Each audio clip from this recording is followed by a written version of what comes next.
Hey, friends, and welcome to the Wine CEO podcast. My name is Sarah, and I'm your certified sommelier and host of the Wine CEO podcast show.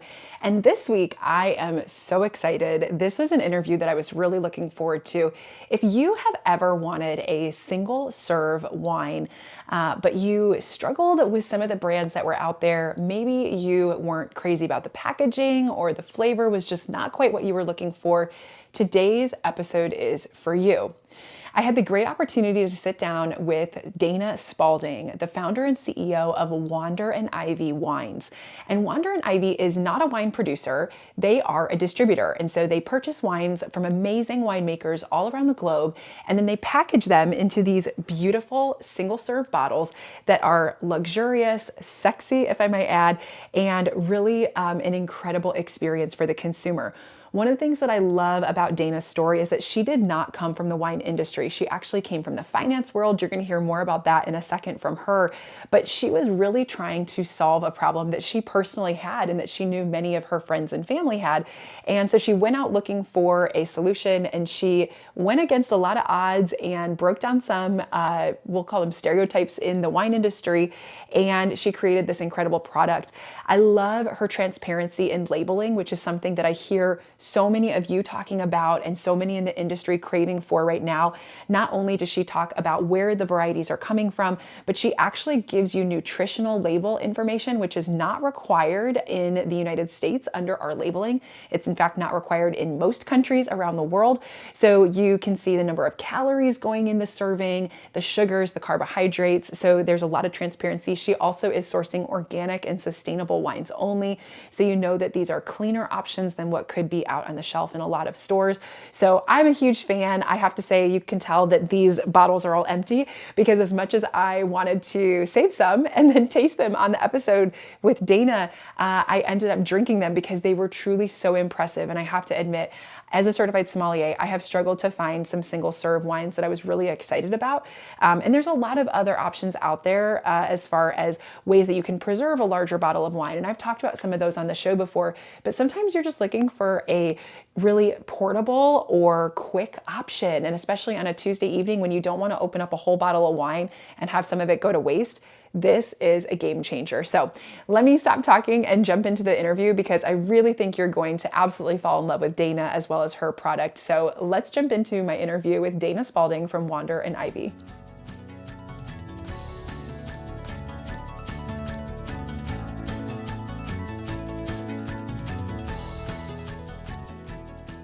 Wine CEO podcast listeners, I'm so excited because I have Dana Spaulding on the show today. And Dana is the founder and CEO of Wander and Ivy, which is an amazing single serve wine brand. And Dana, I'm so excited to chat with you because I have to say, I've tried a lot of single serve wines.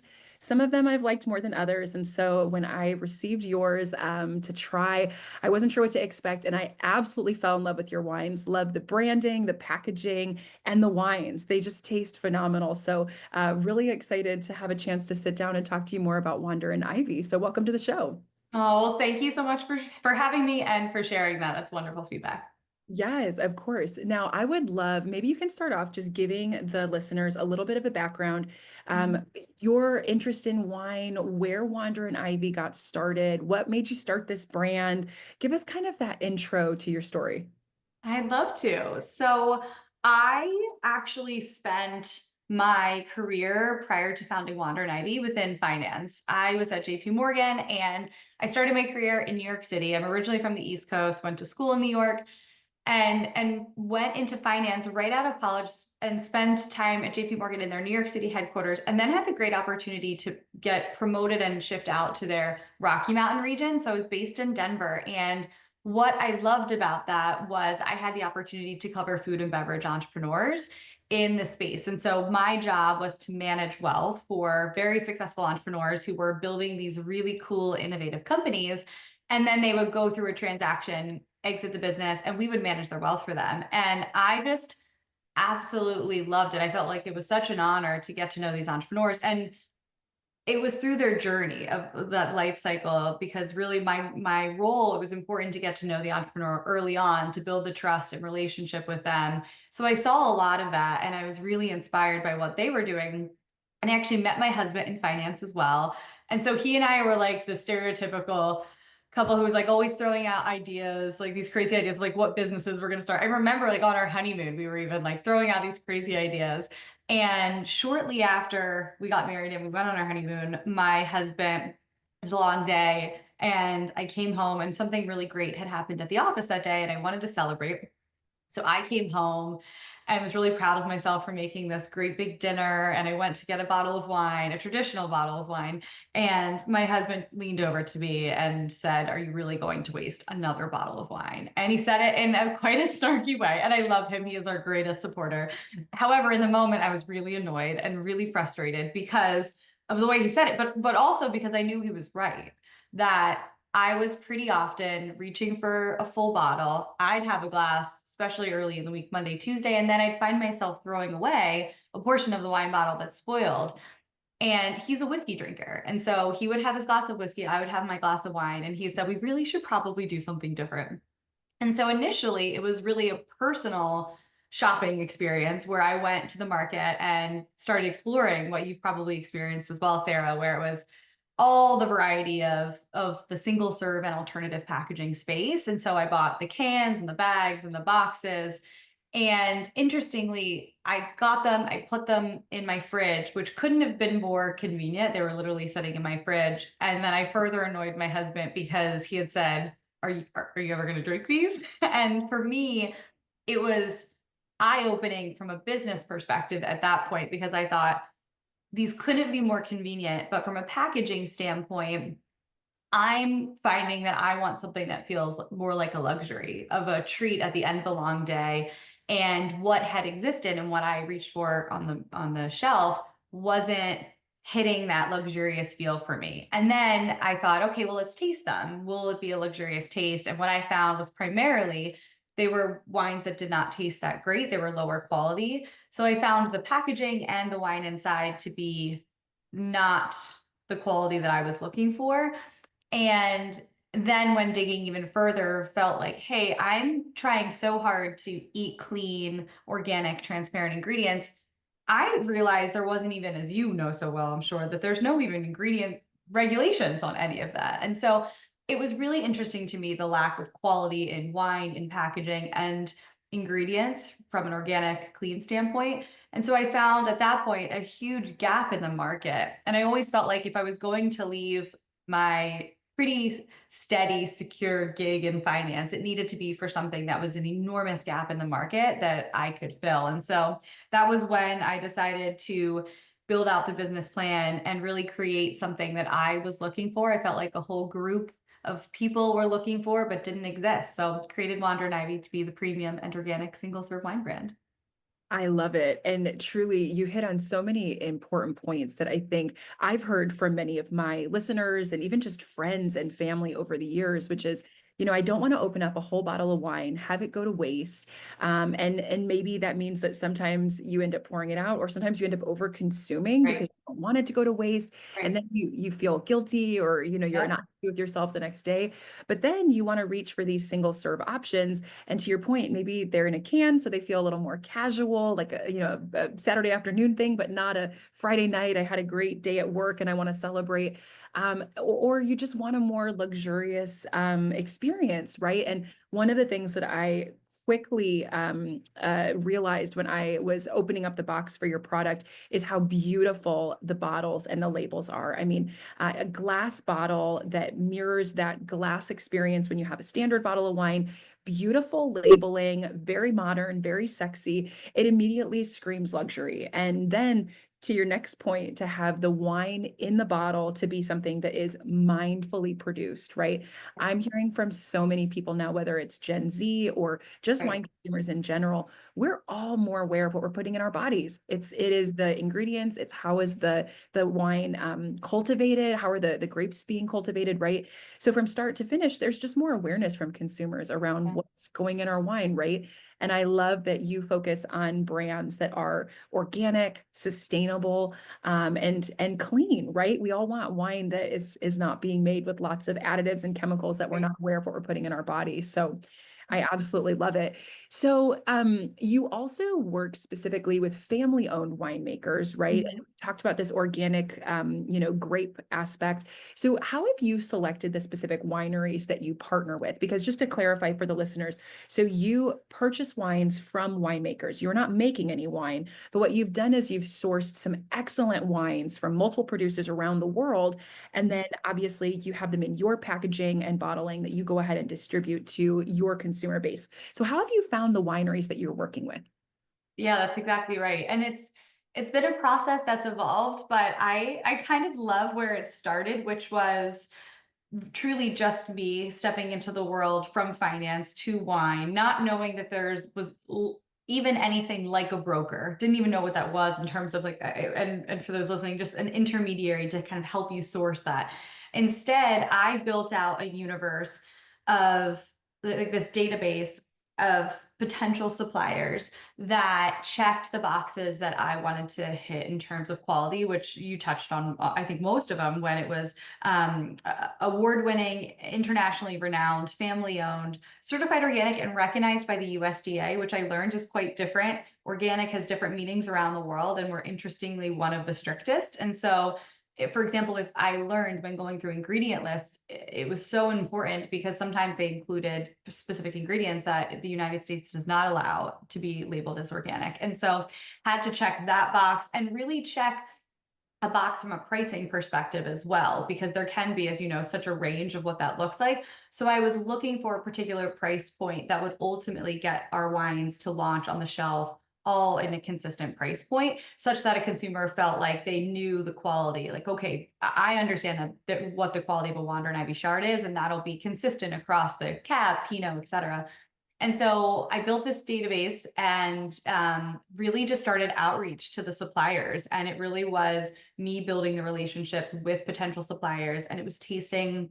I got my SOM certifications, but I felt like it was important to also do a variety of focus groups, which I'm sure you can understand the importance of having the two, which was, one industry focused, which was, restaurateurs, other SOMs, and really, really deep industry experts that were tasting, but also my target demographic, which in many ways don't overlap. And so in some they do, but in many they don't. And so I thought it was really, really helpful to get their feedback to be able to say, I love this. This is what I'd be willing to pay for it. Yeah, I don't know about that one. And so we really honed in with our focus groups. And that was the really early days. And now it's evolved to a team of SOMs internally at Wander and Ivy tasting. And it's the taste piece, but it's also the analytics behind it, which really help drive it. And so particularly because we're sourcing international wines, really being able to analyze the wines before they ship, after they ship, ensure that they're of the highest quality, because we really are so focused on getting quality wines inside. So it's that tasting process, it's the analytics process. But from a selection standpoint, I feel really proud. We've actually worked with almost all of our suppliers from the beginning. And so we've had this 4 to 5 year relationship with most of our suppliers. And so it's actually been really wonderful that now if we do bring on a new supplier, we kind of have already the boxes that we want them to check. And one piece that I didn't mention is because our bottle is so exploratory in packaging, it's so different. I really wanted the varietal and the region to be recognizable. And so, for example, rosé from the south of France, Cab Chard from California, red blend from Spain. I really was aiming for a varietal from that specific region. And so now, if we hear feedback from our consumers of specific varietal that they'd like us to add, we're constantly seeking that feedback. It's pretty well defined what boxes we want them to check, and we have an understanding of which variety, or rather which regions we want to source from, because we really want to source the varietals from the region that they're world renowned. And so yeah, we've built it out, but I'm so proud that it's been so consistent. So we're really super selective and really only adding one, maybe two per year from here, but with the goal of really keeping the consistent varietals that now not only do I know and love and our team knows and loves, but our consumers do as well. I love that because I think there's an educational piece to it where it's not overwhelming, but you can look Yeah. at the bottle, you know the variety, there's some tasting notes on there. Mhm. And I think for someone who's not as familiar with certain wine varieties, or maybe they're not educated more formally in wine, you can Right. still learn about, okay, this varietal, it's known from this region. I think the way that you present it is a really approachable way that it makes it great to learn that you're drinking something of quality from a region it's really known from. But you don't have to necessarily search through bottles on the Right. shelf at the grocery store to find that, right? Totally. I love that you're highlighting that. And I think I'm excited to hear about future varieties that you might be bringing because the variety that you had as far as options was already so vast. So the fact that you might be adding even more is really exciting. I admit, I wish I had the bottles here with me, We're but sending you more, Sarah. I love that you drank them all. We're sending you yes. Well, more. truly, like, so what happened was I had some friends over, and it's exactly the, kind of experience you mentioned with your husband, where we were talking about what we wanted to drink. And of course, I have Coravins and I have all the other things that I could open up some bottles. But truly, my friends were just going through my wine fridge and they found your bottles and they were like, Yeah. "They're so cute. Can we try these? Because she wants rosé and she wants Yeah. white and you want red." And I was like, okay, sure, let's do it. And we opened them up and everyone loved them. And it provides that customizable Right. experience, which is just so convenient. And again, to have someone like look at options, but then see Right. beautiful bottles, read them and be excited to try them, I think it really speaks to the marketing that you've done, which is great. Thank you. I love that. It's one of my favorite things. It was funny. I hosted a Galentine's earlier this year, and I had a girlfriend actually asking, you can, I feel it. I feel like, especially with our generation and even older generations, so you'll walk into a party and say, oh, what's already open? And so, like, in terms of bottles, like, I'll have what's already open. And I joked with she because I asked her, what can I get you? And she said, oh, whatever's already open. And I was like, if only. I was the founder. She's like, oh my gosh, I'm so silly. I will have whatever individual bottle you have available. And so it's really fun to be able to offer individual bottles. It feels so personal, like you said. And then also, I found as a host, I would at the end of a party find myself having like 5 different bottles open with a little bit left, and you're not going to be chugging 5, 6 different bottles at the end of the night. And so I feel like hosts are all the time throwing away wine down the drain because they're not going through it. So I love that experience for you. I'm glad you had it. Thank you. And honestly, just as an aside, but my mom actually joined at the end and she saw all of the bottles and she said, "You're not going to recycle these, like, right? I'm going to take them and use them." And she Love. was washing them out and she like put mouthwash in one. She was Yes, her little travel toiletries, like shampoo and conditioner. They're beautiful bottles and they're they're great beautiful. sizes. So she took half my bottles and she was like, "I'm going to Oh, use all of these." I love that. I mean, there was actually some new ones in there because I feel like I love hearing from customers how they repurpose them because yes, you can recycle them, but then we use them a lot at our house for florals. I'll put little florals like around the house, but especially the springtime, I'm like, oh, it's perfect. And for events, we do it all the time. But I love when people are like, oh no, I use it for a water bottle now, or I use it. I love the toiletries idea. Some people will say they use it for their salad dressings, and I love that because it is so sturdy and people love to just it's a beautiful thing to have on your counter or wherever in your home. And so I'm so glad your mom loved them. Yes. So I'm curious because you mentioned that when you started this journey, you were not a wine professional. You came from a very different industry. What was the greatest challenge you faced, kind of trying to break into an industry where you were a consumer, but really not a professional with much experience in it yet? So what would you Yeah, say was the greatest challenge in starting Wander and Ivy? there are many, but I knew pretty early on that it would be a capital intensive endeavor. And so pretty early on, I knew that we would need to raise significant funds to be able to lift it off the ground. And honestly, even more than I originally anticipated. I think that's probably always the case. That's probably standard with any founder. But for me, especially in this category, because we were doing something so different and unique, it required so much capital from an investment standpoint. And fundraising in a world where women still only receive, wildly enough, 2 to 3% of all venture funding is absurd and really challenging. And so I'm so proud of the significant funds we've raised to date. But especially early on, but still even today, when presenting, it's oftentimes to rooms of men. It's changing, but very slowly. And in the early days, it was presenting to all men, older men who are, I would say, pretty far from our target demographic, even though I love when an older male will say that they use it. My husband is an enormous consumer of our wines, but the older demographic, particularly males, which largely dominated investor spaces, were hard because I would be presenting and they just wouldn't get it. Oftentimes it's the kind of that traditional, I would say, experience of a female founder presenting to someone who's not in their target demographic, and there's just no understanding of where this fits and like the market gap. Most men responded with, who doesn't finish a whole bottle of wine? And I would hear that like all day long. Who doesn't finish a bottle of wine? I finish a bottle of wine every night. I actually had someone stand up and raise their hand at a presentation and said, who even drinks rosé?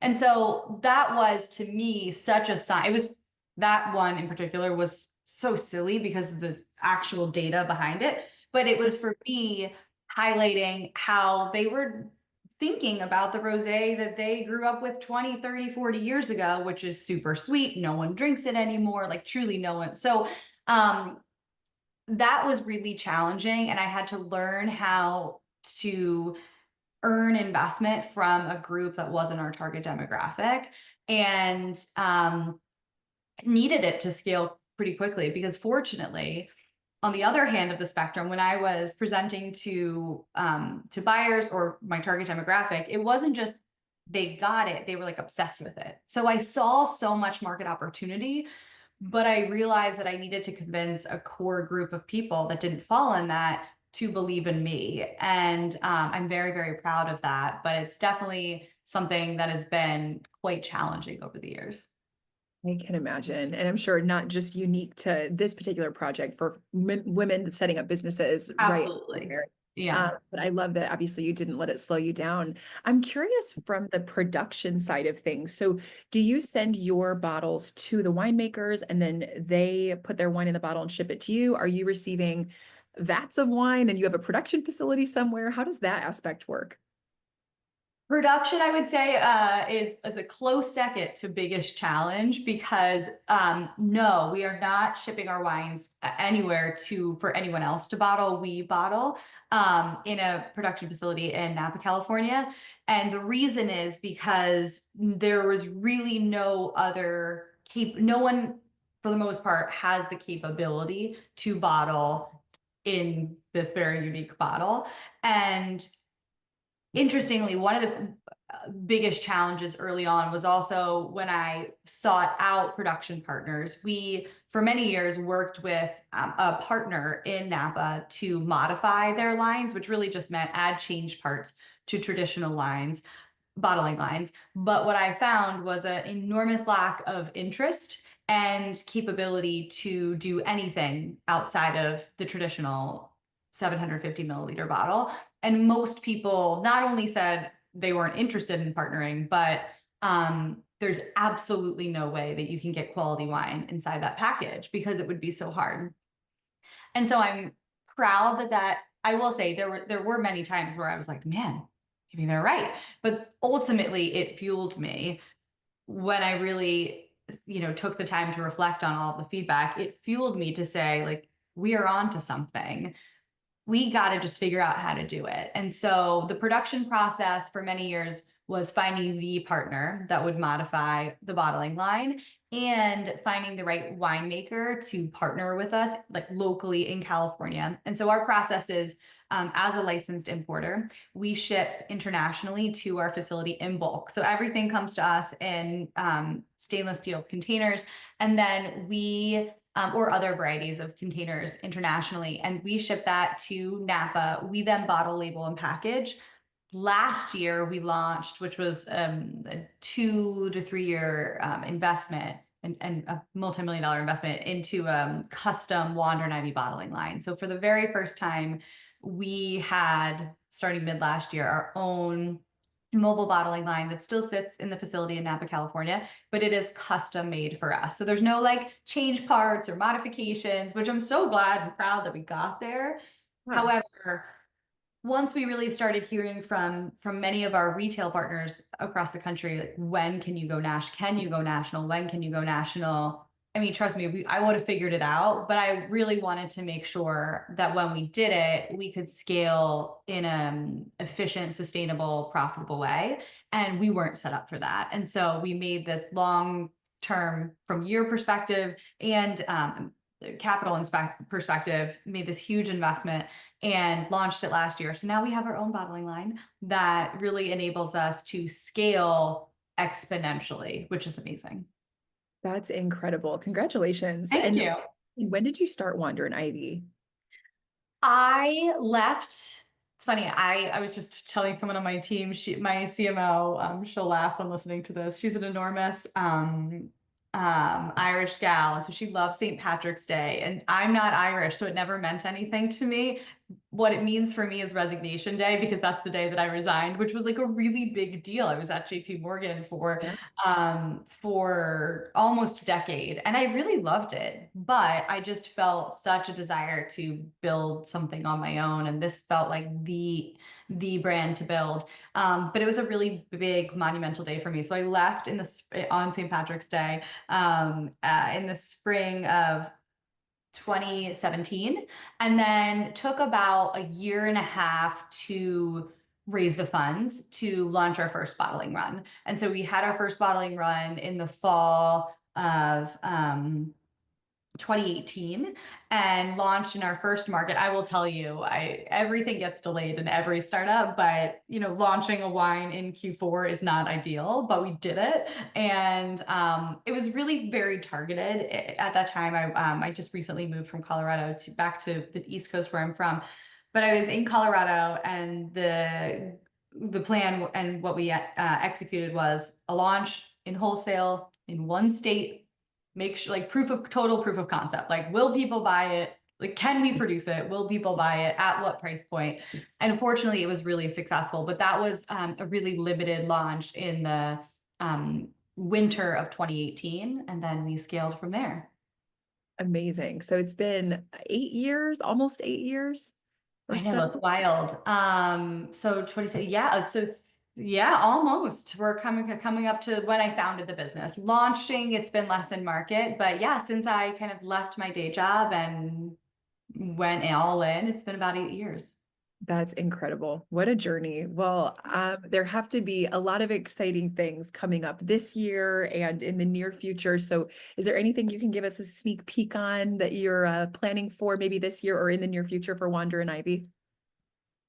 I mean, I am so a couple things. One of the things that I can share is that we are bringing back, to your question on varietals earlier, we are bringing back our highly demanded Sauvignon Blanc, which I'm so good. Did you have a chance to taste this of?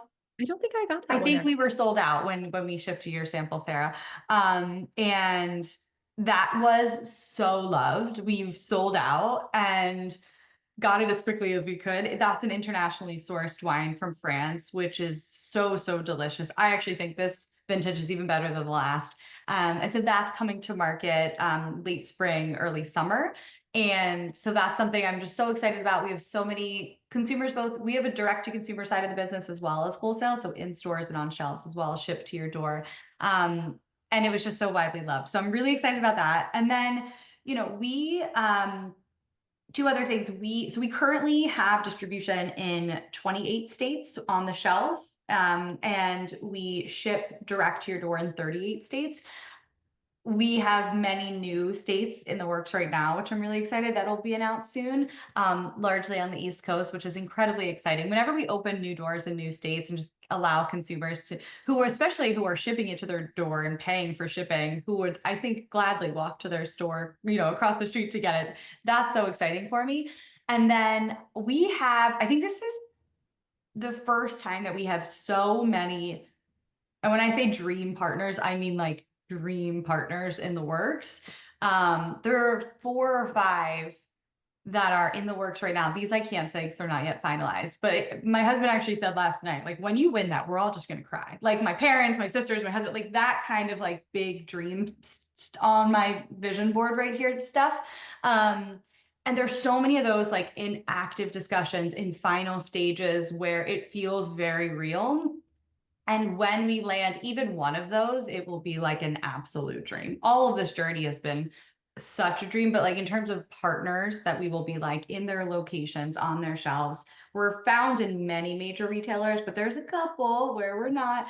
And there's like a couple of big exciting partners that are in the works, and I just like can't, which will truly, like, my husband's like, we're just gonna stop immediately. And so I was texting my family this morning the updates on a couple of them, and so when they happen I will share with you, but they're in the works, and it makes me feel really proud and excited for what's to come this year.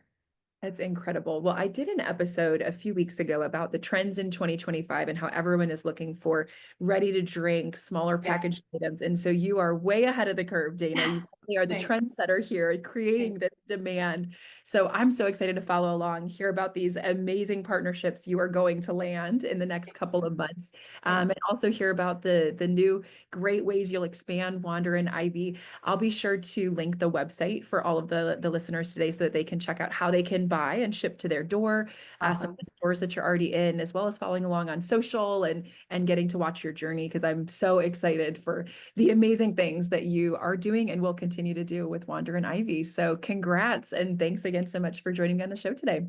Oh, well, thank you so much for having me. It's been awesome. All right, friends, I hope you enjoyed that conversation with Dana. She is an absolute powerhouse. I love what she is doing as a female business owner in the wine industry.